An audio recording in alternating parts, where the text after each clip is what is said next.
सुप्रभात बच्चों। आज हम कक्षा 6 में अध्याय 11 का अध्ययन करेंगे, जिसका शीर्षक है जो देखकर भी नहीं देखते। ये हेलन केलर द्वारा लिखा गया है। हेलन केलर क्या कहना चाह रही है कि जो देखकर भी नहीं देखते हैं उनके बारे में बताया गया है।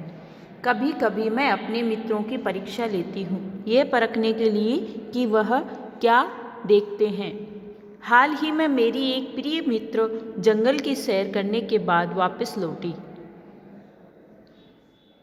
मतलब लेखिका कह रही है कि अपने बारे में बता रही है, अपने जीवन की कुछ घटना है कि कभी कभी अपने मित्रों की परीक्षा लेती हूँ, यह जांचने के लिए, यह देखने के लिए कि वो क्या देखते हैं।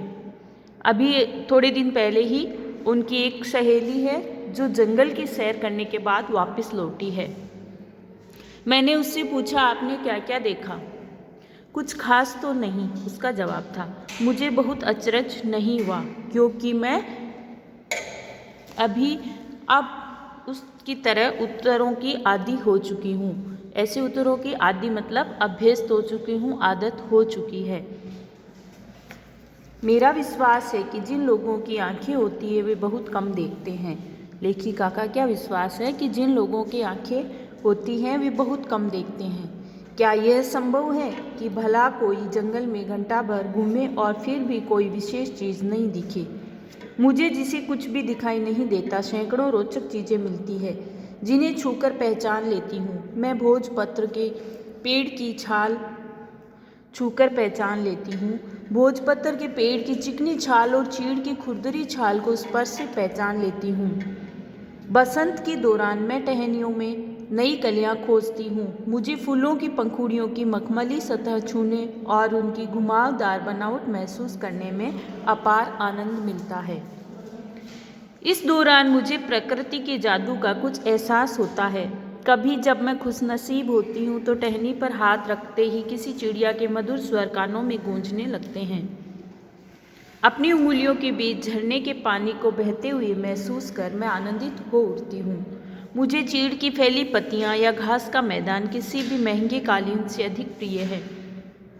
मतलब लेखिका को चीड़ का पेड़ बहुत पसंद है, जिसकी पत्तियाँ और जिसका तना है वो बहुत चिकना होता है।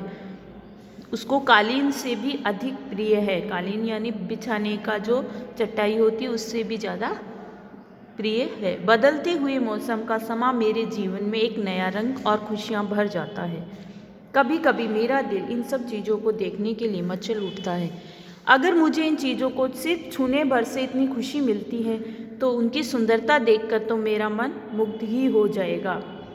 लेखिका कहती कि इन चीज़ों को देखने के लिए उनका जी मचल उठता है, बेचैन हो उठता है। अगर उन्हें इन चीज़ों को सिर्फ छूने से इतनी खुशी मिलती है तो सुंदरता देखकर तो उनका मन और भी मुग्ध हो जाता है।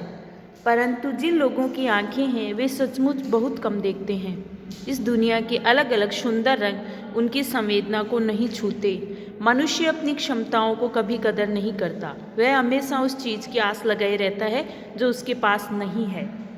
मतलब जो चीज़ नहीं होती है उसके बारे में सोचते हैं कि काश ये हो, लेकिन जो है उसका फ़ायदा नहीं उठाते। यह कितने दुख की बात है कि दृष्टि के आशीर्वाद को लोग एक साधारण सी चीज़ समझते हैं, जबकि इस नियामत से जिंदगी को खुशियों के इंद्रधनुषी रंगों से हरा भरा किया जा सकता है।